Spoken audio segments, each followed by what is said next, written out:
Innal hamdalillah nahmaduhu wa nasta'inuhu wa nastaghfiruh wa na'udzu billahi min shururi anfusina wa sayyiati a'malina may yahdihillahu fala mudilla lahu wa may yudlil fala hadiya lahu asyhadu an la ilaha illallah wahdahu la syarika lahu wa asyhadu anna muhammadan abduhu wa rasuluhu la nabiyya ba'dah. Allahumma shalli wa sallim wa barik ala sayyidina Muhammad wa ala ali sayyidina Muhammad. Syukur alhamdulillah pada kesempatan malam hari ini, insyaallah di malam yang penuh berkah gitu ya, kita bisa bertemu kembali untuk melakukan dirosah Islamiyah yang kita selenggarakan setiap hari Sabtu malam Ahad. Ini sudah pertemuan yang ke-53 ya, 52 yang apa ini ya, 52 ya, pertemuan yang sudah ke-52. Insyaallah tema pada malam hari adalah merek dalam syariah Islam. Jadi merek itu seperti apa? Bagaimana hukum-hukumnya dalam Islam?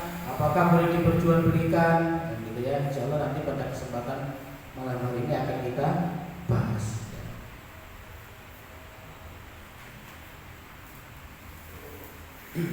Ya. Pengertian merek.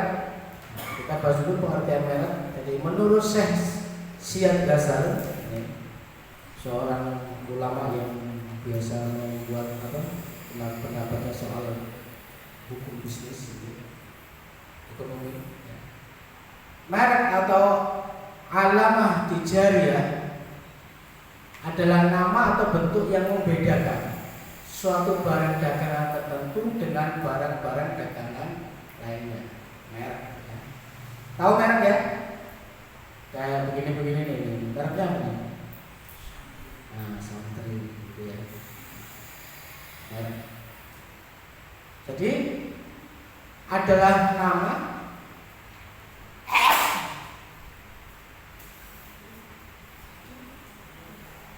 atau bentuk yang membedakan suatu barang dagangan tertentu dengan barang-barang dagangan lainnya. Jadi ini ada salah satu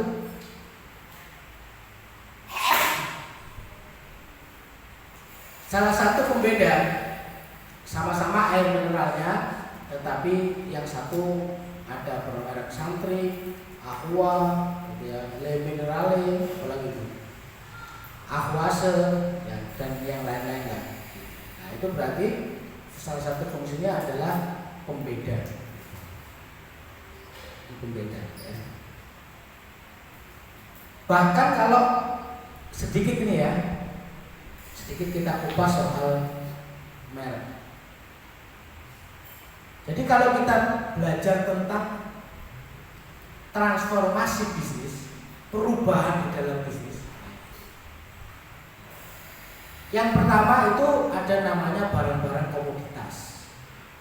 Ya, barang-barang komoditas itu seperti kopi,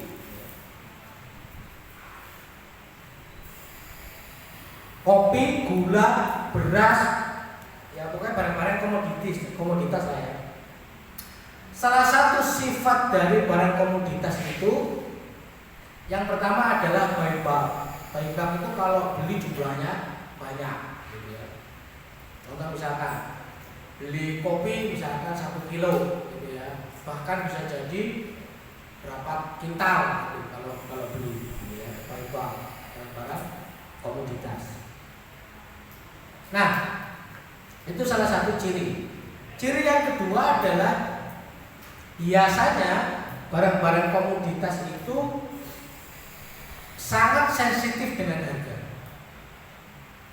Jadi sangat sensitif itu begini, beda 100 perak, beda 200 perak, orang itu bisa pindah dari satu pedagang ke pedagang yang lain, gitu ya. Perangkat baru luar biasa. Setelah nikah tambah semangat atau tambah lemes ya? Ya, jadi saya ulangi bahwa barang-barang komoditas yang pertama itu buyback. Kalau beli itu dalam jumlah yang besar, yang banyak. Yang kedua, harganya itu sensitif price. Jadi kalau beda 100 perak, 50 perak, orang itu bisa pindah ke tempat lain, gitu ya. Nah, itu terkait dengan komoditas. Contoh misalnya, ya, contoh. Kalau mau beli kopi, kopi 1 kilo itu kira-kira harganya berapa? Pak, please. Beli kopi 1 kilo. Oh, enggak belah. Beli kopi 1 kilo itu sekitar 30.000. Pak tuh kayaknya yang baik. Berapa Pak tuh? Berapa? 35 sekilo. Ya. 1 kilo 35.000. Pertanyaan saya, kalau 1 gram berarti berapa? 30.000 dibagi 1.000, jadinya 35 rupiah. Minum 1 gelas kopi, gitu ya, itu biasanya berapa? Sing kiloan gitu. Kalau misalkan anggaplah 1 gelas itu butuh 20 gram. Jadi 35 kali 20 ya. Harganya berapa? 700 perak ya. 700 perak. Nah, ya apa carane ben kalau dodolan iku lakune untungnya lebih gede. Ya saiki dodole 2 gelas itu Ustaz ya kelempoken dodole 2 gelas, betul enggak? Jualnya tetap 1 gelas, tapi apa? Contoh, kopinya sekarang dikasih merek. Karena dikasih merek, kira-kira tambah larang atau tambah murah? Tambah mahal. Salah satu contohnya, kopi kapal api, saset. Harganya berapa Pak Polis? Gak pernah kopi kan? Gak untuk 1.000 itu. Yang satu saset itu loh. 1.500 ya, 1.500. Isinya berapa? 20 gram. 20 sampai 25 gram satu saset isinya kopi. Artinya apa? Salah satu cara untuk menghasilkan keuntungan adalah dengan merek. Jadi yang tadinya nggak bermerek, kemudian sekarang dijadikan merek kabel. Maka merek itu salah satu cara untuk menghasilkan uang lebih. Itu. Nah, ketika menghasilkan uang lebih tadi itu yang merek dari kiloan, dari komoditi itu menjadi merek, gitu ya. Bahkan ini keuntungannya bisa naik berkali-kali lipat. Ketika merek ini di-branding atau dikenalkan sedemikian rupa sehingga ini diimage-kan menjadi barang yang berkualitas. Contohnya, pernah ke Excelso kamu nulis? Oh, kata yang ngopi ya kayaknya gitu. Misal Excelso atau ke ya Excelso lah ya. Kalau kapal api kan Excelso itu kan punyanya kapal api yang dibuat eksklusif lah kan gitu. Nah itu satu gelas kopi harganya itu sekitar 45.000, 35.000, 45.000. Excelso lah. Kira-kira regane tambah larang apa? Tambah larang. Untungnya tambah gede atau sedikit? Harusnya tambah gede. Makanya nggak heran kalau zaman sekarang banyak sekali barang-barang yang dulu itu biasa-biasa saja, tetapi hari ini itu dikasih merek, dimasukkan bungkus, dikasih merek. Contohnya apa? Air.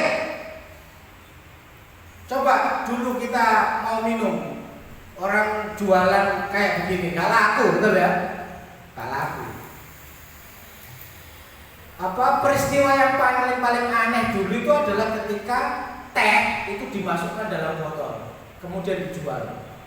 Itu jadi apa ya? Jadi orang itu terbelalak gitu. Itu teh, botolan teh tapi dibotoli gitu. Tapi itu luar biasa ya.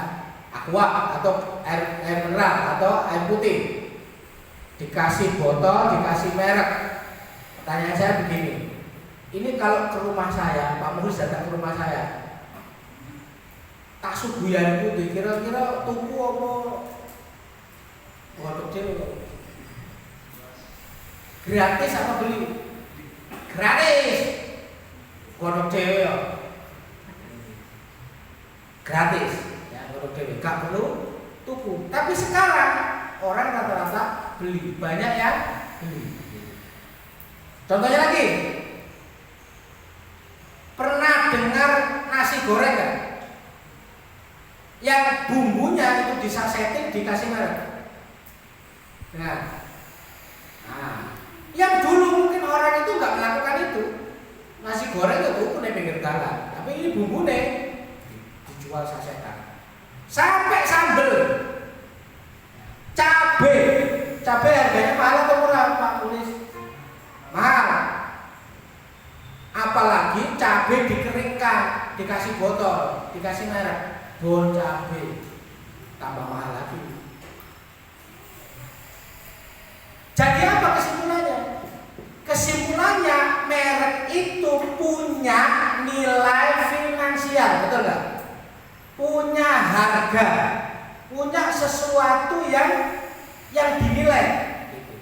Yang tadinya itu mungkin biasa-biasa saja, tetapi karena ada mereknya, akhirnya barang itu menjadi lebih bernilai, lebih berharga, betul ya? Makanya Pak Muhlis kalau mau menaikkan keuntungan, gimana caranya? Kasih merek. Oh, kota tadi pisang goreng kasih merek. Loh, jangan salah kan begitu. Ya, jangan salah. Kasih merek itu penting ya.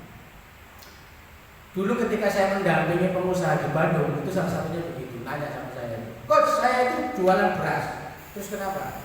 Kan tahu sendiri kalau beras itu barang komoditas. Ya, kenapa? Untungnya kecil. Ya. Dan persaingannya ketat. Ya. Gimana caranya menaikkan keuntungan bisnis saya? Biar profitnya naik gimana, Coach? Jualan beras, ya. Biasanya kalau beli berapa kintal gitu. Dia bisa 1 ton, Coach. Oke. Sekarang berasnya itu yang utuh-utuh ya, itu disendirikan, dipisah, dipilah gitu ya. Dimasukkan kantong, dikasih merek. Yang patah-patah dijual terpisah. Nah, yang utuh-utuh itu dijual lebih mahal. Akhirnya dia melakukan itu dan omsetnya naik, keuntungannya naik. Dikasih merek apa kok terserah, dikasih merek apa saja terserah. Kalau dulu ada namanya rojo lele itu ya. Itu apalagi itu? Ini kan makan rojo lele sama rojo teri sama apa beda? Saya itu orang yang tidak begitu bisa membedakan mana beras enak, mana beras nggak enak. Itu saya kurang bisa. Sampai podo aja. Tapi dengan begitu naik, sehingga benarlah bahwa merek itu punya nilai atau punya keuntungan nilai ekonomis, punya keuntungan finansial tersendiri merek itu. Nah, itu salah satu penjelasan terkait dengan merek. Itulah yang hari ini disebut merek dagang atau marikah tijariyah atau simbol dagang, alamah tijariyah, simbol dagang.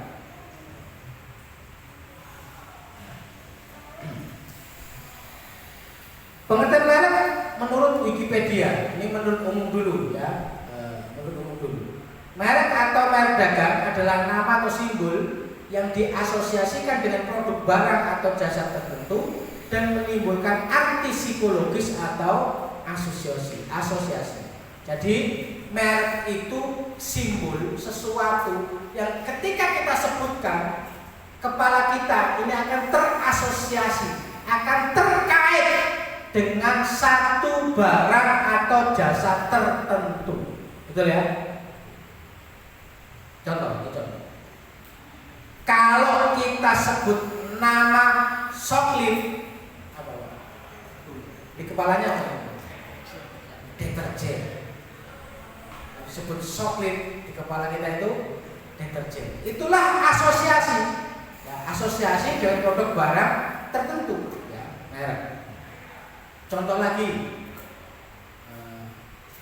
yang kalau di apa namanya itu sampai jadi nama tersendiri. Kalau itu bagaimana? Itu begini. Di luar Jawa, yang namanya motor itu disebut dengan Honda. Honda. Yang namanya motor itu disebut dengan Honda. Padahal merek motor itu banyak. Ada Honda, ada Yamaha, ada Suzuki, kan begitu. Saking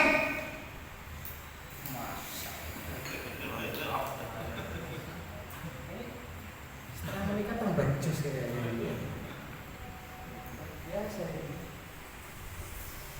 Ya, jadi sampai masyarakat itu dalam tanda kutip itu nggak bisa bedakan mana merek mana nama barang. Saking melekatnya di kepala. Kalau disebut motornya Honda, gitu ya. Nah, itulah salah satu merek. Nah, jenis-jenis merek ada berapa? Satu ada merek dagang, yaitu merek yang dipergunakan pada barang yang diperdagangkan oleh seseorang atau beberapa orang secara bersama-sama atau badan hukum untuk membedakan dengan barang sejenis lainnya. Ini merek dagang, ya. Santri ini merek dagang. Karena barang ini diperjualbelikan, didagangkan. Ini juga merek, ya. Dikasih gambarnya gini aja, sudah orang di kepala langsung apa kepalanya? Masuk Apple kan gitu ya. Pada logonya doang. Nah, banyak yang seperti itu. Yang kedua adalah merek jasa, yaitu merek yang dipergunakan pada jasa yang diperdagangkan oleh seseorang atau beberapa orang secara bersama-sama atau badan hukum untuk membedakan dengan jasa-jasa jenis lainnya. Apa contohnya? Banyak ya. Kalau di saya sendiri ya nama misal saya memberikan jasa konsultasi dan pengembangan bisnis, namanya Synergy Coach. Nah, itu juga nama merek jasa, ya. Atau kalau yang lebih umum apa itu merek jasa? Ya mungkin dokter spesialis atau klinik dan segala macamnya, ya. Itu juga bisa menjadi merek jasa. Yang ketiga adalah merek kolektif, yaitu merek yang digunakan pada barang dan atau jasa dengan karakteristik yang sama yang diperdagangkan oleh beberapa orang atau badan hukum secara bersama-sama untuk membedakan dengan barang dan atau jasa sejenis lainnya. Jadi untuk karakteristik yang untuk kolektif, ya, yang digunakan pada barang atau jasa dengan karakteristik yang sama yang diperdagangkan oleh beberapa orang. Misal ada namanya Unilever. Unilever itu barangnya satu atau banyak? Banyak. Wings. Bukan Wings namanya, sayap emas utama. Ya, gitu. Wings, terkenal itu dulu itu kan ada sabun, gitu ya. Gitu. Ada bank. Tahu bank ekonomi, sabun ekonomi, Wings. Nah, itu punyanya saya Mas Utama. Unilever wakil lebih banyak lagi kalau Unilever. Itu merek-merek kolektif, ya.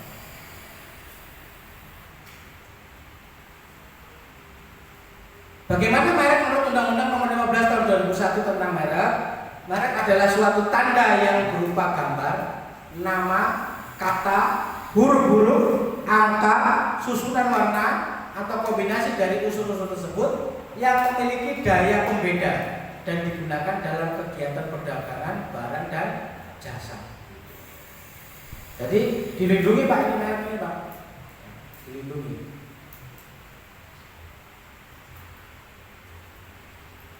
Apa fungsi merek? Satu, sebagai tanda pengenal yang membedakan satu produksi barang jasa dengan produksi yang lainnya. Ini kayak tadi ya, ini sebagai pengenal. Oh santri. Itulah kenapa masing-masing orang itu dikasih nama. Untuk membedakan mana Pak Islama, mana Pak Muklis, nah, dikasih itu. Ya. Kasih nama mana? Oh Pak Muklis, Pak Islama. Oh beda. Mungkin ada yang wajahnya mirip. Itu juga namanya berbeda. Untuk membedakan, ya, sebagai tanda pengenal.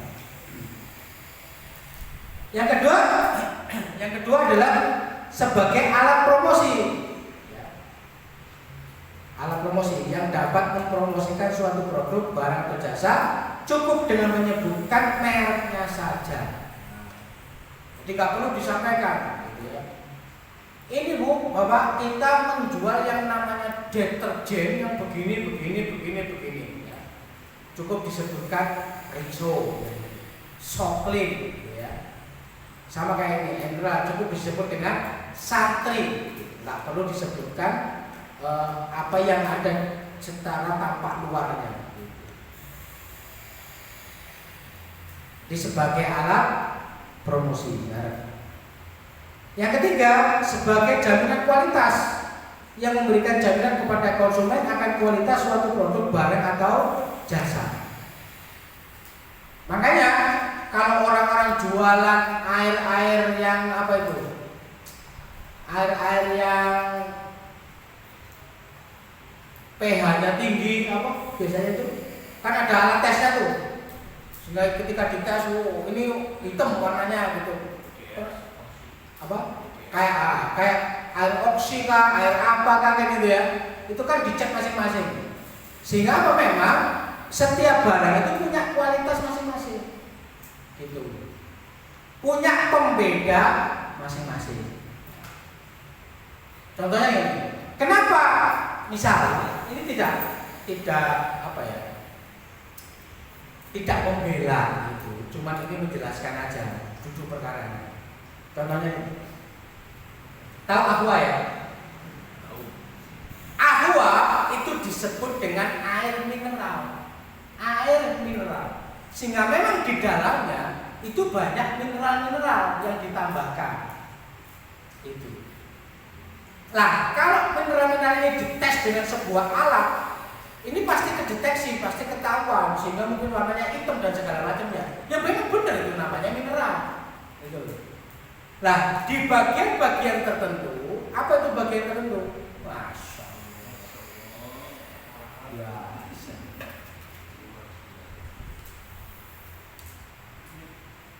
Ternyata yang nggak mengantin baru aja justru. Pengantin lama juga jus ini.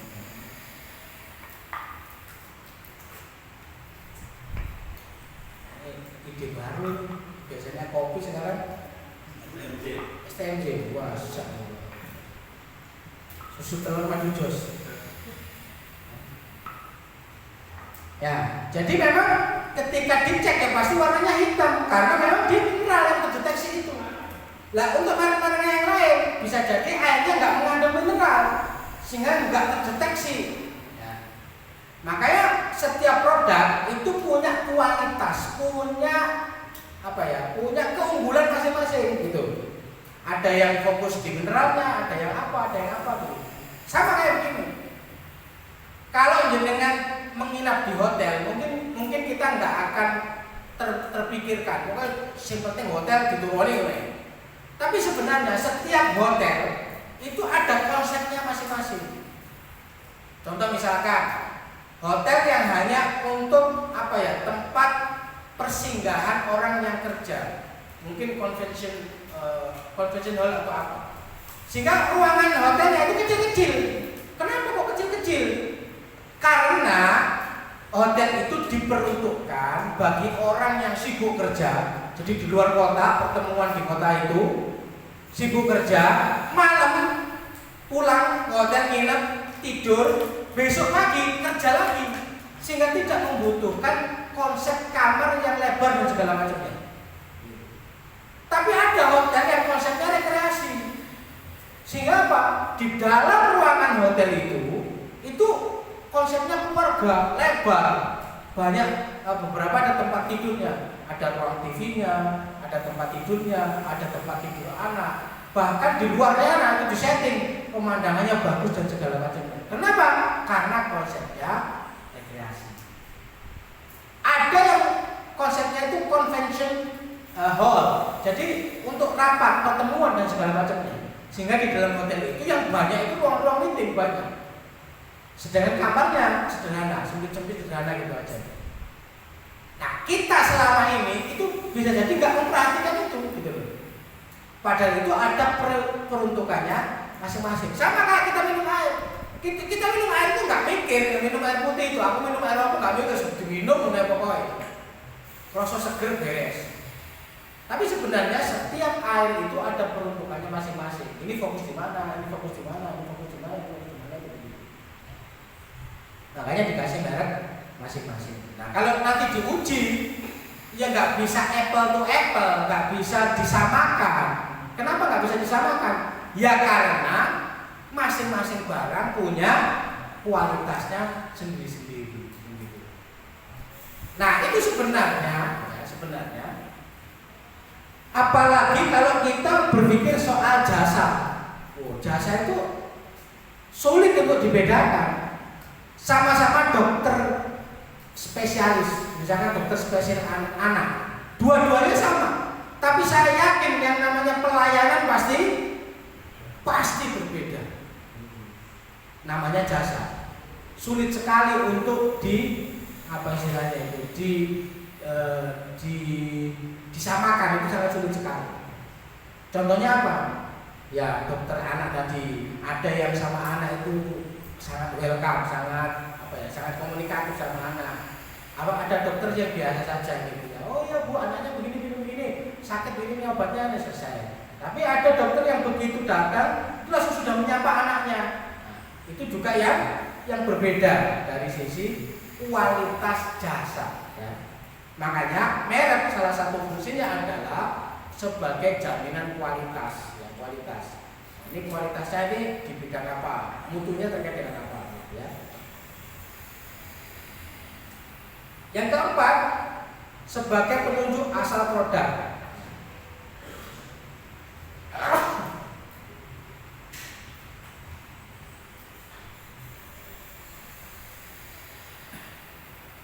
Jadi produk ini siapa yang buat? Ya. Jadi sebagai penunjuk asal produk. Apakah yang membuat itu si A, si B, si C dan si D? Nah, itu beda-beda. Ya.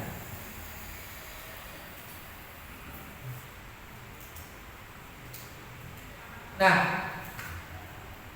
bagaimana merek dalam syariat Islam? Hukum syarak terkait dengan merek. Satu, merek secara syar'i mempunyai nilai finansial, yaitu diakui sebagai manfaat yang mempunyai nilai harta. Jadi merek di dalam Islam itu diakui bahwa dia itu punya nilai ekonomis, ya, punya nilai finansial, punya nilai yang bisa dikonversi dengan harta, dengan uang, gitu ya. Dan merek tidak boleh digunakan oleh pihak lain yang bukan pemilik merek. Jadi nggak boleh menggunakan merek orang lain untuk merek kita, barang kita, itu tidak boleh. Ya. Karena itu punyanya orang, nggak boleh kita pakai. Dan merek boleh dijual belikan dengan syarat tertentu. Jadi merek itu bisa dijual belikan. Merek itu dituku, mereknya tok dituku. Contohnya kayak begini, ya, santri. Beli mereknya santri kita beli sendiri itu bisa. Nah nanti airnya kita produksi sendiri, nggak harus air dari produk asalnya enggak. Ya. Jadi ini mereknya kita beli. Makanya karena merek itu punya nilai harta, bisa dikonversi ke harta atau uang, maka merek itu sendiri boleh dijual belikan. Boleh. Makanya contoh misalkan Pak Bagus buka toko makanan ayam, ya, makanan ayam, bukan makanan ayam, ayam goreng, bukan makanan ayam ya. Itu ada nilainya itu, yang mereknya namanya Geprein kan itu ya. Itu ada nilainya itu. Jadi beliau nggak bisa langsung pakai merek itu, nggak bisa. Ya. Mungkin beliau itu disewakan atau bagaimana saya tidak tahu ya. Mereknya itu bisa disewakan. Ya. Kalau bisa dijual belikan berarti juga bisa disewakan. Disewakan untuk manfaat daerah Pengenalan saja misalnya. Di luar Pengenalan nggak boleh. Misal.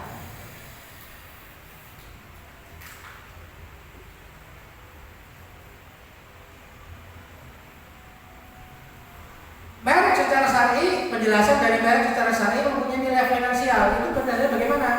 Artinya syariah atau Islam mengakui adanya manfaat pada merek yang mempunyai nilai harta atau maliyatul manfaat. Jadi manfaat harta mempunyai nilai harta. Sedangkan manfaat itu secara umum dapat dinilai sebagai harta. Jadi bisa dinilai sebagai harta. Dalilnya hadis-hadis Rasulullah SAW yang menunjukkan manfaat itu mempunyai nilai harta. Apa contohnya? Ini dalilnya. Sabda Rasulullah SAW kepada seorang sahabat yang dinikahkan oleh Rasulullah SAW dengan mahar berupa manfaat atau jasa mengajarkan Al-Quran. Hadis riwayat Bukhari. Aku nikahkan kamu dengan perempuan itu dengan Al-Quran yang ada padamu. Jadi laki-laki menikahi wanita, maharnya mengajarkan Al-Quran. Pertanyaannya, memang mengajarkan Al-Quran itu punya nilai kan? Ada nilainya lah. Kok dibolehkan gitu ya? Gitu. Kalau kadang-kadang kan misalkan nikah dengan mahar apa? Emas kan gitu. Sekian gram, uang sekian juta, barang, misalkan apa barang itu? Seperangkat alat sholat lengkap, misalnya begitu. Ya. Nah, pertanyaannya sekarang, mengajarkan Al-Quran, itu podo orang. Tadi ada emas, ada uang, ada barang. Sekarang mengajarkan Al-Quran. Tapi ini yang melakukan adalah Rasulullah SAW. Di mana Rasulullah SAW itu menikahkan salah satu sahabat kepada seorang wanita yang maharnya adalah mengajarkan Al-Quran. Nah, Syekh Basal dalam Masyruh Qanun Al-Buyu berkata, ya, dalam hadis ini, yaitu Rasulullah telah menjadikan manfaat mengerjakan Al-Quran sebagai harta, ya, sebagaimana dikatakan oleh Imam Ibnu Rajab Al-Hambali, kalau manfaat itu bukan bernilai harta, niscaya tidak sah manfaat itu untuk tujuan ini, yaitu sebagai mahar. Jadi kalau mengajarkan Al-Quran itu tidak bernilai harta, maka ketika ini dijadikan mahar, nikahnya tentu tidak sah. Tapi karena ini nikahnya sah, berarti bisa dianggap mengajarkan Al-Quran itu punya nilai materi, punya manfaat, bisa bernilai harta, sehingga bisa dijadikan sebagai mahar.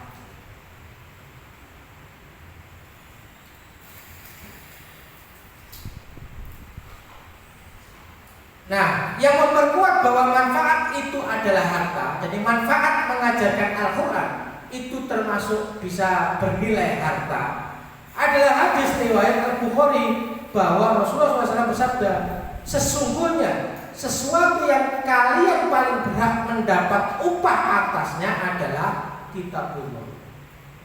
Jadi ini di dalam hadis ini kan ada sebuah hadis yang mengatakan ya, sebaik-baik upah itu adalah upah mengajarkan Al-Quran, kan begitu. Ya. Meskipun di beberapa dalil yang lain itu ada dalam tanda kutip ya, ada sedikit pertentangan ya.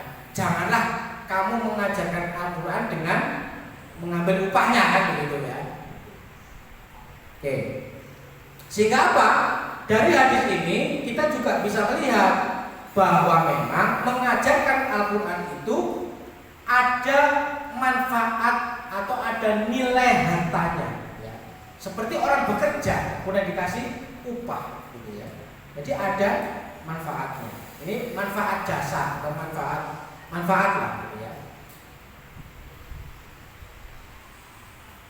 Rasulullah SAW telah menjadikan manfaat mengajarkan Al-Quran mempunyai kompensasi harta. Ini menunjukkan adanya nilai harta pada manfaat atau jasa, yaitu maliyatul manfaat. Syekh Syed Ghazal Mas'uqun Al-Buyu fi Ad-Daulah Al-Islamiyah halaman 133 juga mengatakan nah itu maksudnya yang tadi ya. Merek tidak boleh digunakan oleh pihak lain yang bukan pemilik merek. Penjelasannya apa? Penjelasannya pelanggaran hak terhadap merek dagang dengan melakukan pemalsuan termasuk kecurangan atau penipuan. Jadi kalau kita menggunakan merek orang lain untuk produk kita, maka itu termasuk kecurangan atau penipuan. Gitu ya. Banyak. Contohnya apa? Ini mohon maaf. Di dunia sepatu itu banyak sekali merek namanya Nike, gitu ya, Adidas lah, Puma lah, atau apa itu banyak sekali yang digunakan oleh pengusaha-pengusaha lokal. Gitu. Nah, pertanyaannya boleh nggak menggunakan merek-merek seperti itu? Maka di sini disampaikan bahwa pelanggaran hak terhadap merek dagang dengan melakukan pemalsuan termasuk kecurangan atau penipuan. Maka memasang suatu merek dagang untuk barang dagangan tertentu, atau misalkan kita punya sepatu, jadi memasangkan merek Nike ke sepatu buatan kita, itu ya, yang sudah dikenal pada barang dagangan lain, di mana Nike harus terkenal termasuk penipuan atau kebohongan dan tindakan menyembunyikan cacat atau tadlis kepada pembeli. Kenapa? Karena bisa jadi kualitasnya itu berbeda antara Nike yang sebenarnya dengan dagangan kita yang mungkin dikasih merek Nike. Ya. Itu termasuk menyembunyikan kelemahan barang kita, menyembunyikan cacat dari barang kita. Nah, itu juga tidak boleh. Dari larangan melakukan penipuan adalah sabda Rasulullah SAW. Barang siapa yang melakukan penipuan atau kecurangan, maka dia bukanlah dari golongan kami. Jadi siapa saja, kalau dalam konteks ini, siapa saja yang menggunakan merek tanpa izin dari yang punya merek, maka dia telah melakukan penipuan atau kecurangan, maka dia bukanlah dari golongan kami. Gitu ya. Ini hadis riwayat Muslim. Tak boleh. Boleh. Dalil haramnya menyembunyikan cacat atau tadlis barang dagangan. Sabda Rasulullah SAW. Seorang Muslim adalah saudara bagi Muslim lainnya dan tidaklah halal seorang Muslim menjual kepada saudaranya barang yang ada cacatnya kecuali dia menerangkan cacatnya kepada saudaranya. Jadi kalau kita jualan barang di mana di barang itu ada cacat, tapi kita tutupi kemudian kita jual kepada orang, itu menyalahi hadis ini. Ya. Tidak boleh. Jadi haram hukumnya. Makanya kalau mau menjual ya jual dengan cacatnya, dijual dengan cacatnya sekalian. Ini disampaikan. Misalkan jualan motor, disampaikan. Iki wis suwe gak servis Mas. Ya kadang-kadang blebet gase, tapi terserah sampean lah. Monggo dicoba kaya apa. Akhirnya dicoba dia, pilih-pilih segala macam. Dengan menerangkan cacatnya itu, insya Allah jual beli ini akan diberkahi Allah. Tapi kalau tidak menerangkan cacatnya disembunyikan, maka itu termasuk tadlis, menyembunyikan cacat, dan itu hukumnya haram.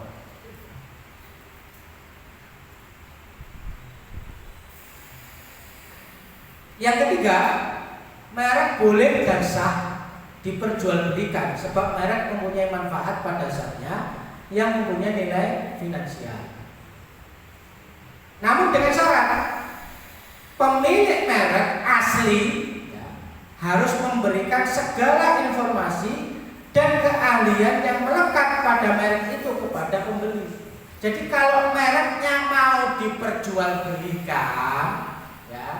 diperjualbelikan, maka yang punya merek harus menyampaikan spesifikasi terkait dengan mereknya itu, informasi dan keahlian, manfaat, keuntungan yang melekat pada merek ini disampaikan.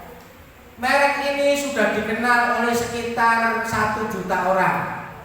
Loh, kenapa? Karena kita punya pelanggan, pembeli merek ini setiap bulannya sekitar 1 juta. Jadi merek ini insya Allah sudah dikenal oleh 1 juta orang di seluruh Indonesia. Apalagi begini, merek ini sudah mendapatkan pengakuan halal. Ya, kalau sekarang halal itu dari Depak, kalau dulu dari MUI. Ya. Jadi sudah dapatkan merek halal. Contohnya ini, kalau ini bukan dari Depak, dari MUI. Ini ditulis sendiri nih halal. Ada mereknya enggak? Apa logonya enggak sama? Apa logonya sudah berbeda jadi seperti ini sekarang? Iya beda ya.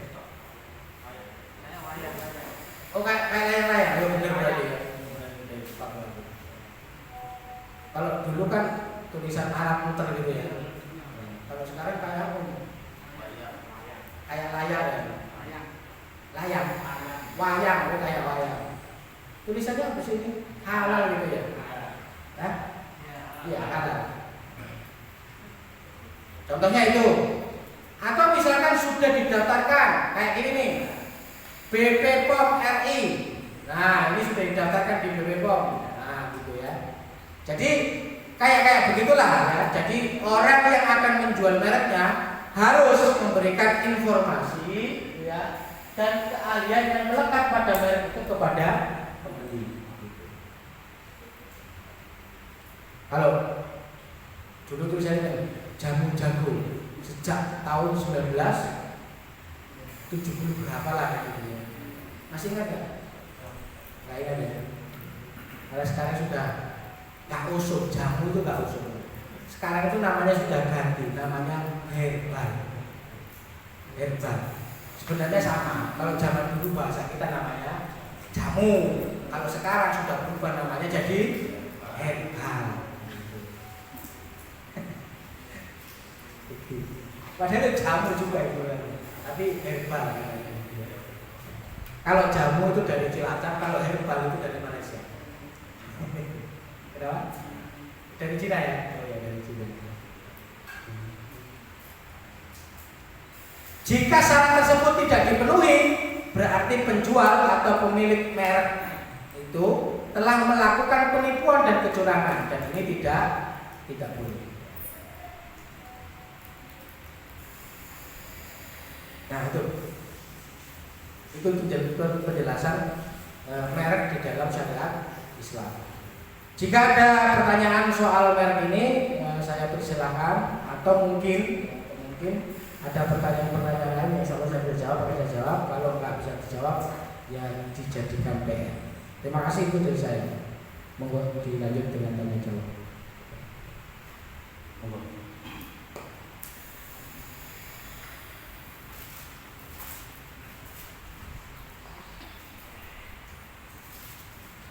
Assalamualaikum warahmatullahi wabarakatuh. Waalaikumsalam.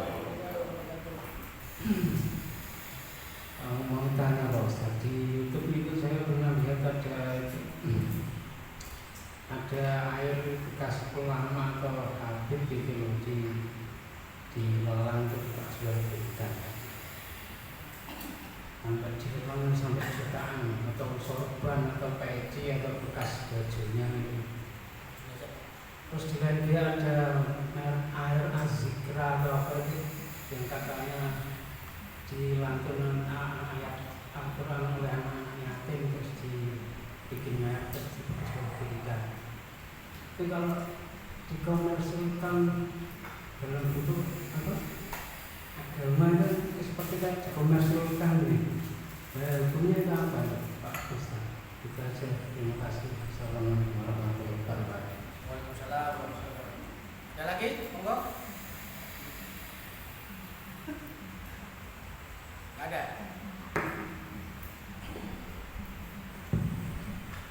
Oke, sekarang katanya Pak Mulis dulu. Maksudnya menggunakan agama untuk dikomersilkan itu kayak apa? Faktanya.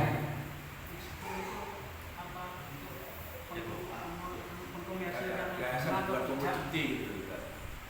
Yayasan itu suatu yayasan buat komoditi ya. Ini kan Namanya untuk mengkomersilkan agama itu tidak menyampaikan kepada awam. Ya, makanya gini, sebelum dijawab kan kita harus tahu faktanya dulu. Kayak apa faktanya biar kita tidak salah menghukumi. Karena hukum itu mengikuti fakta. Faktanya salah, hukumnya salah atau keliru, berubah. Nah, kayak apa tuh? Misalnya kayak apa contohnya? Biar jelas, biar clear. Tadi ada airnya apa? Segera. Air mineral. Mereknya? Madu ada airnya Azikra. Mereknya Azikra. Azikro. Terus? Ada lagi yang bekas ulama. Bekas apa? Bekas ulama. Masuk orang bekas ulama. Pernah dia di. Berarti sekarang sudah nggak jadi ulama. air yang bekas diminum yai. Oh, air bekas diminum yai, kemudian sorban atau peci. Ya bukan hanya itu, ya.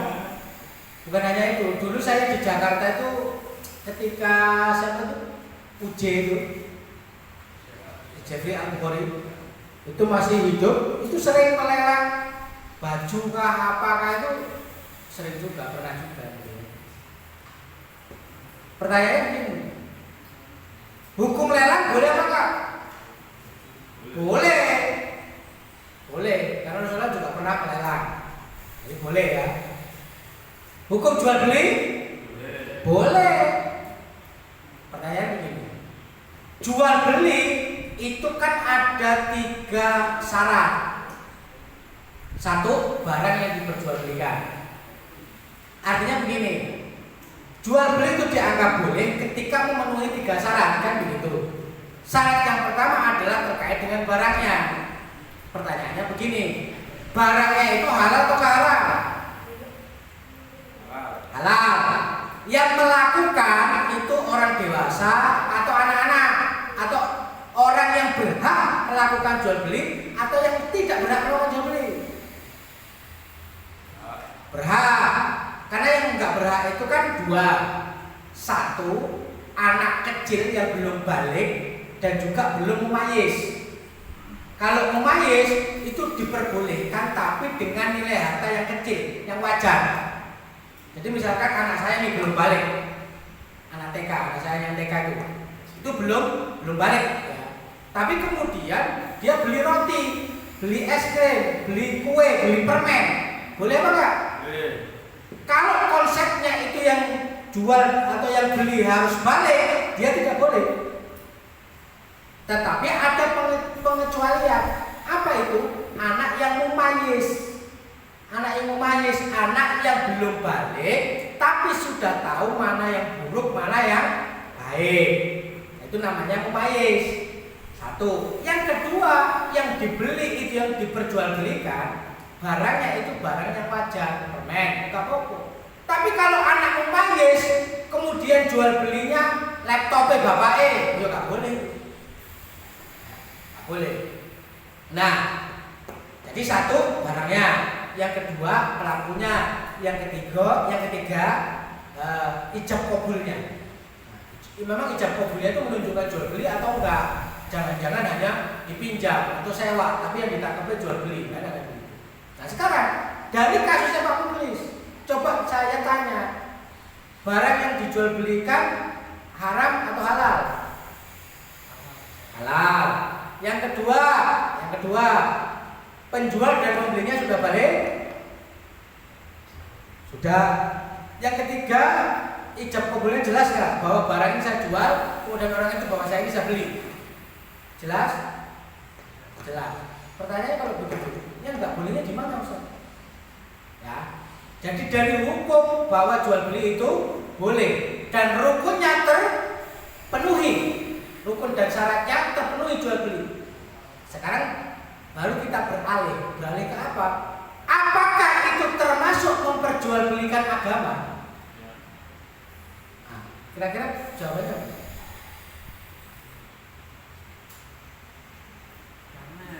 Karena melampaui di bawah rata-rata, di atas rata-rata.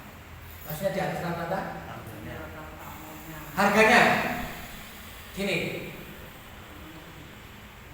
tidak ada di dalam jual beli, tidak ada batasan harga. Selama jual beli itu satu, sama-sama ridho.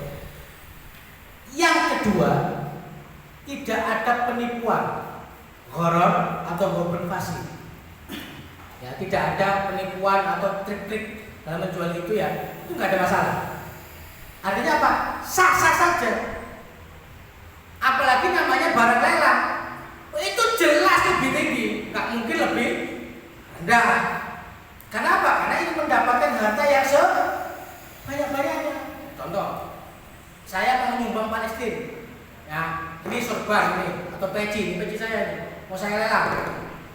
Lah kalau ini dihargai dengan harga pada umumnya, yo nggak pahit ini ya, betul ya?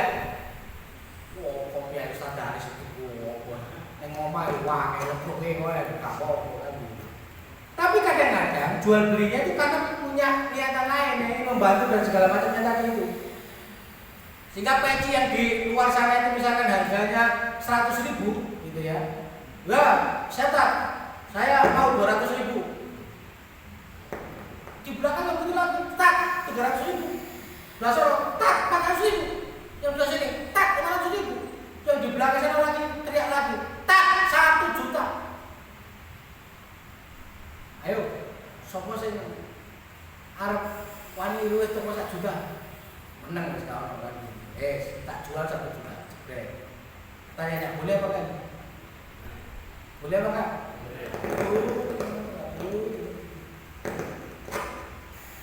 Kalau yang namanya menjual dalam tanda kutip ya, yang menjual agama,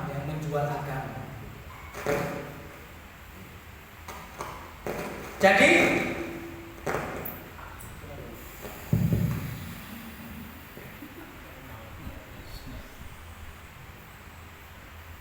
nah, sekarang bagaimana yang dianggap bahwa itu menjual atas nama agama? Misalkan menjual atas nama agama itu kayak apa? Misal jual beli itu begini. Tukun peciku Pak Mulis. Nek sampean tuku peciku itu sampai mlebu surga. Nah, padahal masuk surga itu sebabnya karena peci atau karena amalan kita atau karena ridhonya Allah? Nah, kan begitu, enggak karena pecinya kan. Nah, itu berarti menjual agama. Sebagaimana di agama lain. Kalau ingin menebus dosa, itu bayar duit sebanyak-banyaknya.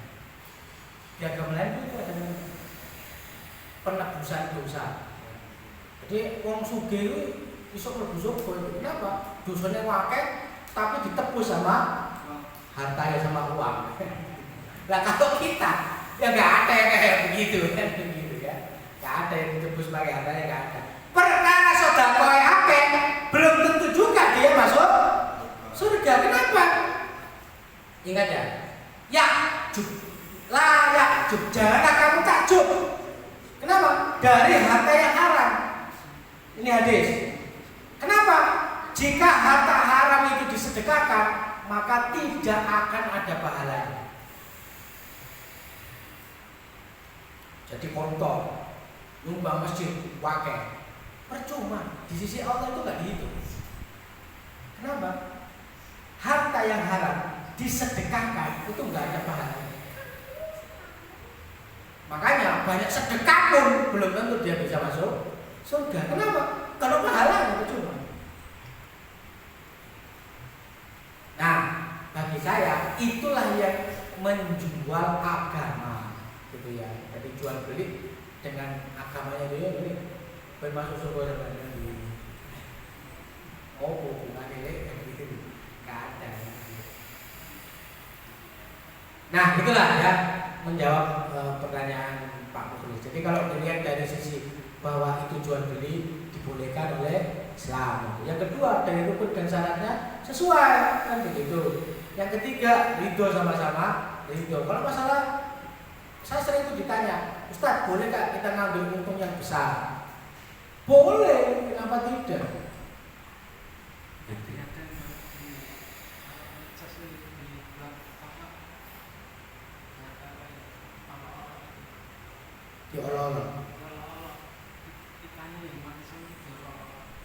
Dilolok kenapa?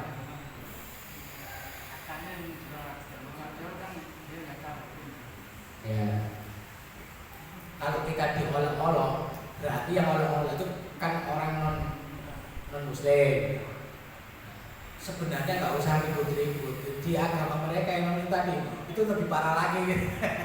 Kita nggak perlu olok-olok kan gitu ya. Ya sama lah juga dengan begitu. Kalau dengan tahu kasusnya yang ustadz yang kemarin bersedekah itu juga begitu kan? Kemarin bersedekah itu yang menyerukan untuk sedekah dan segala macam itu juga dibully di sosmed itu juga menjual agama kan begitu. Jadi begini ya, hal saat ini loh. Kita juga tidak boleh melarang kalau ulama itu melakukan aktivitas jual beli. Itu nggak apa-apa juga. Jangan dilarang. Masa yang boleh itu kita aja yang umat biasa. Kalau ustadz, kiai nggak boleh jual beli, nggak begitu juga. Nah, memang kadang-kadang caranya dalam menjual itu yang menurut saya yang penting memenuhi kaidah tadi itu. Orang-orang sama-sama itu, mungkin nggak ada paksaan, nggak ada tekanan, kan begitu. Sama-sama itu nggak ada masalah. Cuman kadang-kadang orang dalam dipaksa, ditekan dengan berbagai macam argumentasi agama, nah itu mungkin yang kurang bagus, yang nggak seharusnya tidak dilakukan. Itu aja kalau dari sisi pandangan saya seperti itu. Kita juga jangan antipati lah, karena begini juga lah ya, ulama itu demi keikhlasannya, dapurnya butuh dipenuhi ya, butuh ngepol nggak dapurnya, butuh ngepol ya. Satu sisi, di sisi yang lain, tugas dia itu banyak melakukan aktivitas dakwah, sehingga bisa jadi dia maisahnya ini terbengkalai. Betul ya? Ketika maisahnya ini terbengkalai, pertanyaannya begini, si ustadz ini juga nggak mau kalau ngemis itu nggak mau. Minta sumbangan atau apa nggak mau. Apa yang bisa dia lakukan? Satu, ngajar, biasanya begitu. Ayo ngajar bahasa Arab, bayarin murah. Kita itu harus paham kalau ada ustadz yang kayak begitu harus paham bahwa dia itu butuh duit gitu. Tapi dia berusaha lewat jalur yang syar'i. Cuman kita ini kadang-kadang itu nggak nggak bisa menangkap maksudnya. Belajar bahasa Arab di tempat lain gratis, ngapain teman-teman bayar? Astagfirullah gitu ya. Kita ini harus tahu kondisinya kayak begini, harus paham. Kalau kita lihat ustadznya wis sugih ngono kayak udah kaya, duit banyak segala macam, sudah nggak ada masalah. Tapi kalau lihat kondisi ustadznya itu kondisi yang menurut saya itu memang perlu ditolong, apapun yang dia minta sebaiknya kita bantu. Karena dia berusaha mendapatkan uang dengan cara yang halal. Aku ini aku harus ngedol sepeda motorku. Kayak gitu itu. Jenengan itu jangan bilang gitu. Sepeda motornya dijual berapa sih? Mau tak jual 3 juta. Tak pasaran di luar kan 1,5 juta atau. Astagfirullah. Kowe gak ngerti belas kowe. sebagai orang yang ngerti, yang paham kayak begitu, justru gini, start gini aja sih. Ya. Sepeda motor itu kan gak perlu dijual. Ini aja siapa itu? Oh enggak mas, enggak. Gak mau dia. Oke, kalau dikasih duit dibantu gak mau, beli aja motor itu. Udah tak beli tak? Berapa harganya? 3 juta. Tak beli 3 juta. Sudah ya? Saya sah. Jabatan tangan, seret. Sudah. Sekarang biar saya dapat pahala yang terus mengalir, saya wakafkan sepeda motor ini untuk jenengan. Silakan dipakai untuk dakwah. Subhanallah. Kata Ustadz ono. Diterima kan Ustadz. Itu cara yang elegan. Jadi sepeda motor itu ditunggu. Karena dikai duit tok dibantu gak gelem. Ditunggu lah sepeda motor. Saya beli. Berapa? 3 juta. Saya beli 3 juta. 3 juta salaman sah clear. Saya wes sekarang sepeda motornya tak wakafkan nanti nanti. Ya juga duit tak gelem. Ya juga sepeda motor bisa urus. Karena dia kan butuh sepeda motor betul nggak ya? Nah, itu. Selesai langsung. Dia juga sudah melakukan jual beli, clear, dan itu diwakafkan. Dan itu banyak sekali terjadi kalau dengan tahu. Model-modelnya kayak gitu. Kalau pinter, ustadznya roto-roto pinter, itu biasanya begini. Aku nulis buku, tolong dicetakkan, tolong dijual. Itu biasanya juga lagi butuh duit.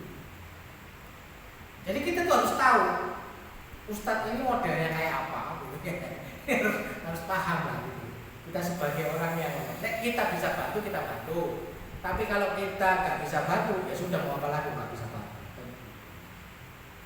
Tapi ingatlah, kadang-kadang tadi itu ya, bahwa untuk memperjuangkan agama, ustadz tadi itu waktunya banyak tersita, sehingga secara penghasilan itu nggak kurus. Oleh karena itu, ustadz ini kadang-kadang butuh mengepulkan dapur juga.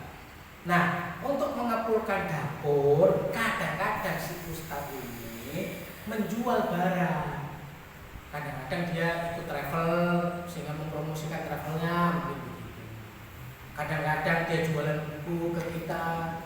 Wes apapun isi bukunya di toko aja gitu. Memang niatnya kita ini untuk bantu ustadznya, bukan masalah jual beli bukunya. Bukunya jenengan ini nggak menarik ustadz itu. Sing dibahas wah itu sudah banyak yang bahas kayak gini kan. Nanti bantu aja. Nah kayak cara-cara kayak begini kita harus paham gitu loh. Karena begini, ustadz itu kalau yang tingkatannya sudah tinggi, yang pemahamannya dia sudah tinggi, dia itu tidak akan mau minta ke orang lain. Jadi apapun yang diberikan oleh Allah itu dia syukuri. Dan dia berusaha untuk tidak minta-minta sama orang lain. Bahkan apa? Kalaupun dia itu miskin, dia akan berlapang dada seolah-olah dia itu orang kaya. Tidak mau menampakkan kemiskinannya. Itulah ulama ini. Kalau kita paham. Kalau kita ini kadang-kadang kan berbeda. Bedanya apa? Yo karena pada itu landasan itu orang sugih ya. Nah, ustadz itu enggak, bagaimana tidak menampakkan kemiskinannya, tidak menampakkan bahwa dia itu kekurangan gitu. Karena itu bagian beliau dari syukur nikmat apa. Nah kita sebagai orang yang paham kayak begitu, dibantu harusnya itu dibantu. Bentuk bantuannya apa macam-macam, beli barangnya lah, dikasih sumbangan lah, kasih uang transport kah atau apa, terserah. Yang penting itu hak. Dan saya itu pernah merasakan kayak begitu. Apa itu merasakan kayak begitu? Jadi orang duit berbelas ngisi pengajian dikasih amplop buat 1.000, itu syukurnya luar biasa. Masya Allah luar biasa. Padahal mungkin masalah itu bagi sebagian orang gitu apa sih kan lagi butuh. Nah inilah sedikit intermezzo. Mungkin ada pertanyaan yang lain, monggo silakan.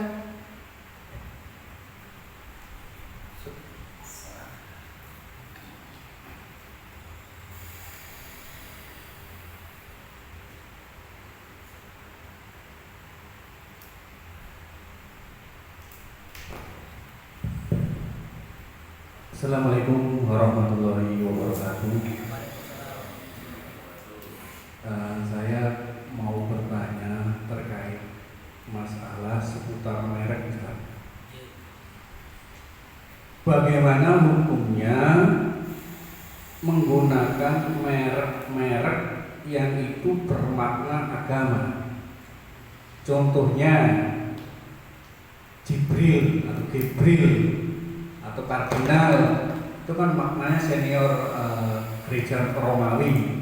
Itu digunakan di dalam pakaian, ada pakaian luar, pakaian dalam, dan lain sebagainya. Bagaimana menggunakan merek-merek yang bermakna itu agama? Demikian, terima kasih. Wassalamualaikum warahmatullahi wabarakatuh. Waalaikumsalam warahmatullahi wabarakatuh. Ini sebenarnya pertanyaan agak berat ini. Cuma saya berusaha untuk menjawabnya. Jadi begini, ada dari pertanyaan yang jenengan itu ada dua maksud yang saya tangkap. Maksud yang pertama adalah menggunakan nama-nama agama yang itu berkorelasi dengan agama Islam. Tadi dengan nama Jibril dan segala macam. Yang kedua, menggunakan nama agama tapi dari non Islam, kan gitu. Nah, bagaimana hukumnya? Saya mau jawab yang kedua ini dulu.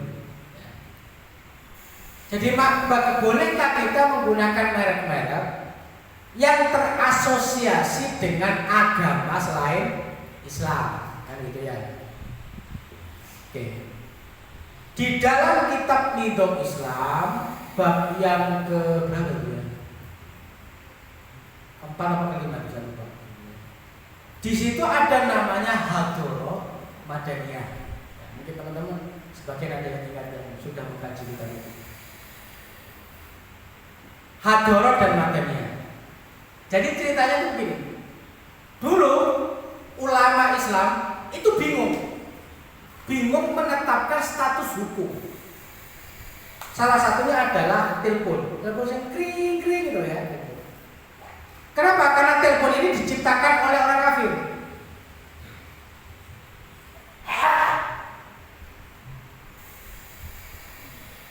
Orang Amerika. Ulama itu berdebat terkait dengan hukum. Ada yang mengatakan haram, ada yang mengatakan itu halal.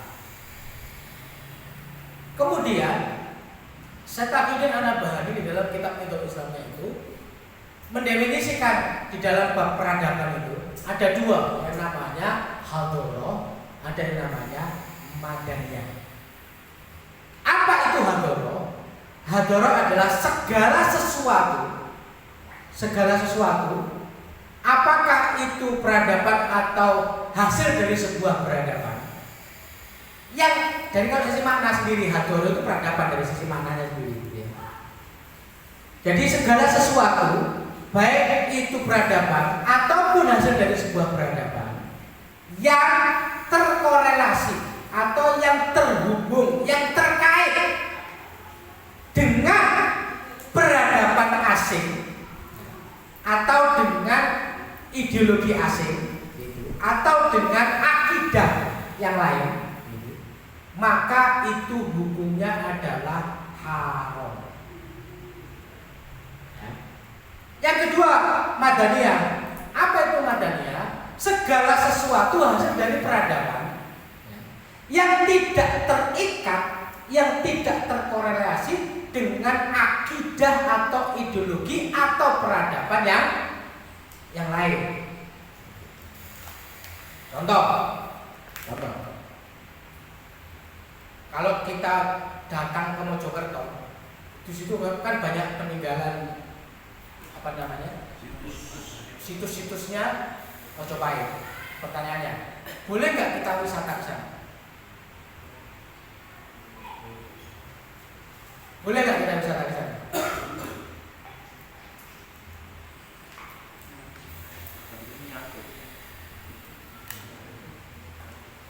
Jawabannya adalah tidak boleh.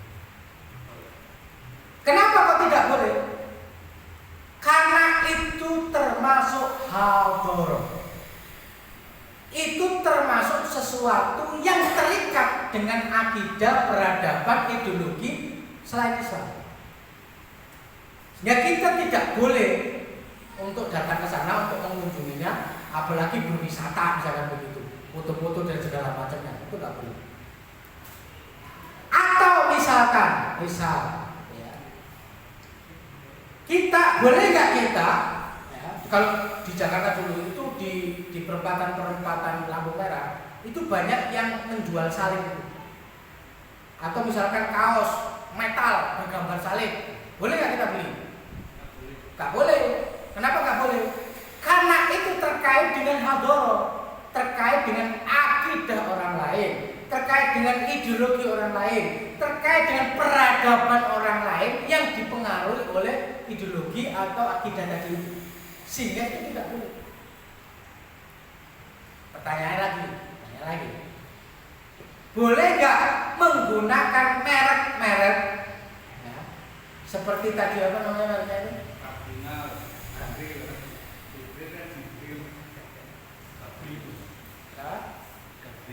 Gabriel. Boleh nggak? Boleh apa enggak? Boleh. Kenapa nggak boleh? Ketika sesuatu itu terasosiasi, terkait dengan ideologi, dengan peradaban, dengan akidah agama lain, maka itu tidak boleh kita beli. Nggak boleh kita beli, nggak boleh kita gunakan. Ya nggak haram lah hukumnya. Tapi kalau yang sifatnya madaniyah, apa itu madaniyah? Nah, sifatnya madaniyah itu hasil dari sebuah peradaban yang tidak terkait dengan akidah, ideologi atau peradaban yang lain, maka itu boleh. Contoh kasus yang tadi yang saya sampaikan, telepon yang kering zaman dulu itu telepon. Ini tidak ada kaitannya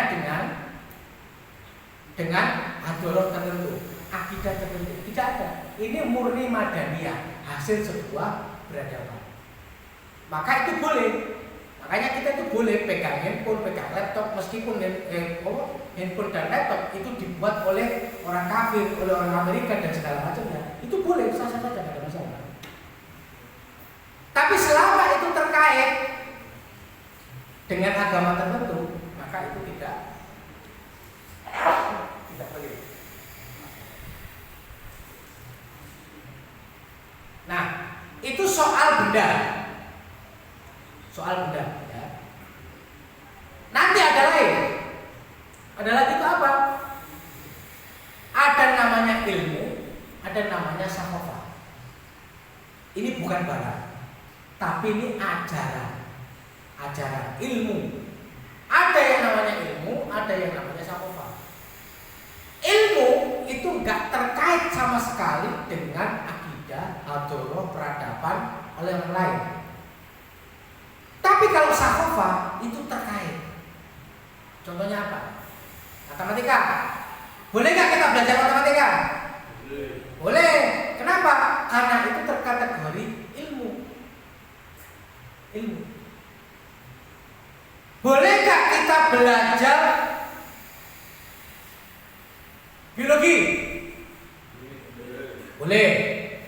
Tapi biologi yang asal usul manusia itu tidak boleh. Kenapa?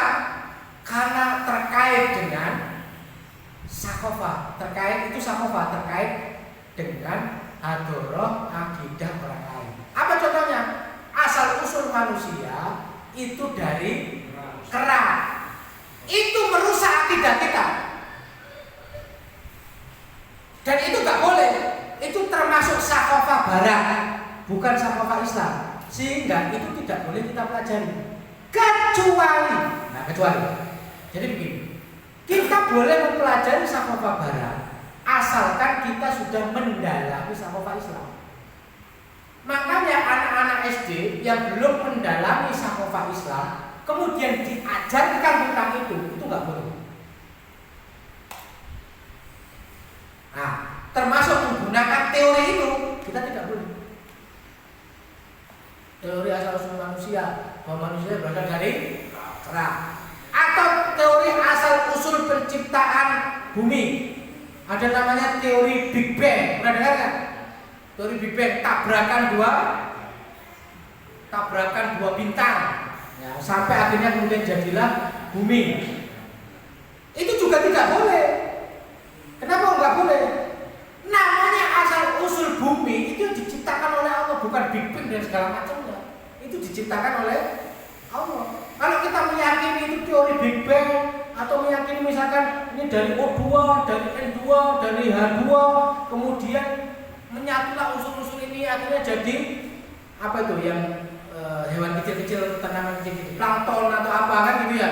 Lama-lama ini jadilah hewan, jadilah ikan, jadilah ini, kemudian bermetamorfosis jadilah gajah, jadilah apa, kemudian muncullah manusia. Yang awalnya itu dari zat tadi itu nggak boleh. Nggak boleh kita pelajari selama kita ini belum mendalami Saqafah Islam.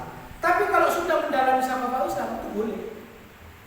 Nah, sehingga jawaban saya terkait dengan pertanyaannya beliau, bolehkah menggunakan itu selama merek-merek itu tidak terasosiasi dengan hadroh akidah di luar Islam, maka itu boleh. Tapi ketika itu terasosiasi, maka itu tidak boleh. Selesai ya? Untuk pertanyaan yang kedua. Pertanyaan yang pertama, bagaimana dengan menggunakan merek-merek agama yang itu berkorelasi dengan Islam? Pada dasarnya itu boleh. Jadi merek ini nanti kita bedakan. Yang pertama, kita harus tahu bahwa itu satu. Disebut agama itu apa? Kadang-kadang orang itu latah itu begini. Karena Islam itu berasal dari Arab, maka bahasanya adalah bahasa Arab. Kita jangan mengatakan begini, setiap bahasa Arab itu dikaitkan dengan Islam. Enggak begitu juga. Gitu ya. Contoh misalkan Rabbani. Apa itu Rabbani? Tuhan. Tuhanku. Kemudian apa lagi? Pakai merek jam. Apa? Oh, Zam-Zam. Kadang-kadang itu ada bahasa Indonesia tapi yang diarabkan. Misalkan pakaian itu bahasa Arabnya apa Ustaz terus? Libasun. Nah, libasun atau malbusa. Jadi misalkan merek libas gitu, atau libasun misalkan gitu. Wah, ini terkait dengan agama Ustaz. Kenapa terkait agama? Ini libasun kan? Antum tahu libasun itu apa? Pakaian kan? Itu kan gak ada kaitannya dengan agama kan? Sehingga apa? Kalau hal yang kayak begitu ya boleh-boleh saja. Silakan. Yang kedua, kalau memang benar-benar terkait dengan agama, maka harus diperhatikan beberapa ketentuannya. Satu, selama itu tidak ada penghinaan terhadap simbol-simbol agama, itu nggak ada masalah. Satu. Yang kedua, tentu kata Allah itu tidak bisa dipakai. Kenapa? Jadi begini. Ketika kita menggunakan asma Allah masuk ke kamar mandi boleh atau enggak? Enggak boleh. Nek zaman punya merek itu kudu didedeli bareng. Sehingga itu tidak boleh. Jadi ada beberapa simbol-simbol di dalam Islam menurut saya itu yang sebaiknya tidak boleh dijadikan sebagai merek atau apa. Tapi yang ketiga juga tidak mengandung pelecehan atau apa ya, yang sekiranya itu bisa digunakan oleh orang lain untuk menyerang atau melecehkan atau melemahkan Islam. Itu juga tidak boleh. Tapi kalau misalkan di luar hal-hal yang kayak tadi, itu boleh-boleh saja, nggak ada masalah. Termasuk gini juga, tidak boleh juga misalkan ada ayat Al-Qur'annya itu misalnya juga nggak boleh juga. Karena apa? Sama kalau itu nanti masuk kamar mandi dicuci segala jadi repot lah urusan dan oleh itu tidak boleh dilakukan. Itu kalau sedikit jawaban dari saya. Yang lain satu lagi. Kalau nggak ada ya nggak apa-apa dicukupkan. Kalau ada pertanyaan lagi.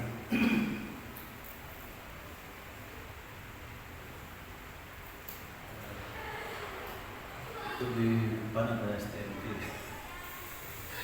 STMJ itu alami, Pak. Alami. Susunya susu murni. Telurnya telur ayam kampung. Bukan ayam Arab, ayam kampung. Jahitnya bukan jahit instan, jahit alami. Madunya madu asli. Itu insya Allah bermanfaat bagi masyarakat. Alhamdulillah. Ini sedekahnya siapa ini? Mas Wahyu. Oh ya.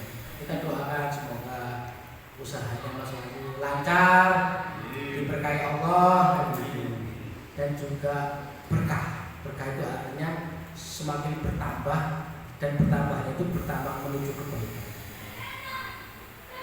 Allahumma. Barangkali ada pertanyaan lagi? Apabila tidak ada, cukupkan istighfar 3 kali dan doa untuk majlis. Astagfirullahaladzim, astagfirullahaladzim, astagfirullahaladzim. Subhanallahumma wa bihamdika, asyhadu an la ilaha illa anta, astaghfiruka wa atubu ilaik. Assalamualaikum warahmatullahi wabarakatuh.